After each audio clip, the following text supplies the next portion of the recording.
Welcome to Embracing the Fight, the space where we confront what's hard, speak what's often unspoken, and normalize the conversations that save lives. Today's episode is called The Sound of Silence. Not the peaceful kind, not the kind you choose. This is the silence people live in when they're hurting, when they're overwhelmed, when they're afraid, and when they feel like no one would understand even if they tried to explain. Truth is, some of the loudest battles are fought in complete silence. Today, we're talking about 6 areas where people suffer quietly: depression, anger, domestic violence, mental and physical abuse, terminal illness, and loneliness. Depression doesn't always look like sadness. Sometimes it looks like showing up every day, smiling, handling responsibilities, while feeling completely empty inside. Many people stay silent because they don't want to be a burden. They think others have it worse, or they've tried to speak before and weren't heard. Silence becomes a coping mechanism, but over time, it becomes a prison. Breaking it doesn't require a full explanation. It can start small. I haven't been feeling like myself. I'm tired in a way sleep doesn't fix. That's enough to open the door. Support is available through therapy, support groups, faith based counseling, and crisis lines, even text based options. Depression will tell you you're alone. That is not the truth. Anger is one of the most misunderstood emotions. Some people bury it, others explode with it. But underneath anger is often pain, disappointment, betrayal, or fear.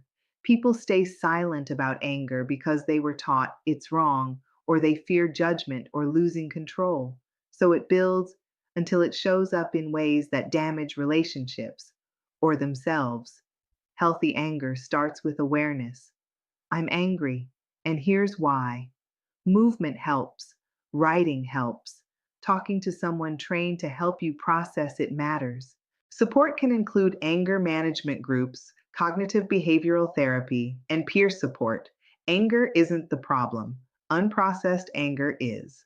Domestic violence is one of the most dangerous forms of silent suffering. From the outside, everything can look normal.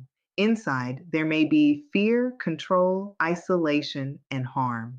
People stay silent because they're afraid, dependent, ashamed, or manipulated into believing it's their fault. It is never your fault. Warning signs include control, isolation, verbal degradation, financial restriction, and physical harm. Getting help can happen in steps: creating a safety plan, confiding in someone you trust, or using confidential resources. Support exists through hotlines, shelters, legal advocacy, and counseling. You deserve safety, you deserve peace. Mental and physical abuse often go unseen. Emotional abuse can make you question your reality and slowly erode your confidence. You may hear things that minimize you, control you, or make you feel unworthy. Over time, silence becomes survival. But if you constantly feel diminished, fearful, or like you're walking on eggshells, that's not healthy. Support includes trauma informed therapy, survivor support groups, and community based healing spaces. Naming what happened is powerful. Silence protects the harm. Speaking begins your protection. Facing a terminal illness brings a different kind of silence. Sometimes people stay quiet because they don't want to worry others. They try to be strong for everyone else. Honest conversations, even difficult ones, allow others to show up for you. Accepting help is not weakness. Support includes hospice care teams, illness specific support groups, spiritual counseling, and grief counseling, even before loss. You are allowed to feel everything, and you don't have to feel it alone. Loneliness is one of the most common silent struggles. You can be surrounded by people and still feel disconnected. People stay silent because they feel embarrassed or unsure how to express it. But connection starts small. Reach out to one person, join a group, show up somewhere consistently. Support can come through community groups, churches, volunteer spaces, or group therapy. Loneliness is not a failure, it's a human experience. Silence can feel safe, easier than explaining, easier than risking rejection.